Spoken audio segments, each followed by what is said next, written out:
So I have a couple of versions of Apple TV to go with different TVs that I've got in my house, and I just picked up this remote to replace one of the original Siri remotes that I have because it's frustrating. You cannot tell which end is up on it, and this will duplicate almost all of the functions of that remote. The only thing that it won't do is it doesn't activate Siri, and it doesn't have the function where you can push the button and speak into it. But other than that, it'll do all the other functions of the Apple TV. So I'm going to get it hooked up now, see how easy it is to hook it up. It just runs on 2 AAA batteries, and it's got a nice weight in the hand. It conforms to your hand way better than that little remote as well. So I'm going to go ahead and get it programmed now. We'll see how easy it is, and I will report back to you.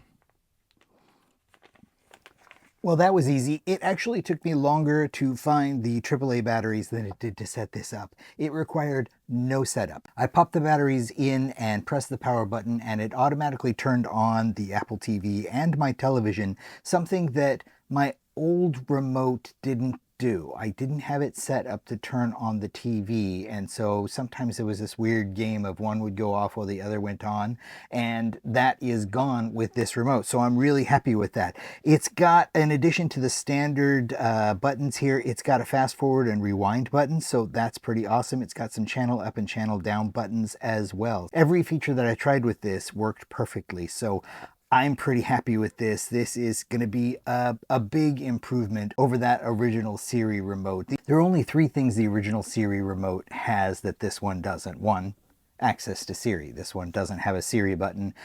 2, the ability to press a button and speak into the remote to do searches. So it doesn't have that. And the last thing is that it doesn't charge by lightning. And this one just uses a couple of AAA batteries instead. But I'm really happy with it and the way that it fits in my hand and how much easier this is going to be than that little full glass remote. So I do recommend this, and I hope this helps.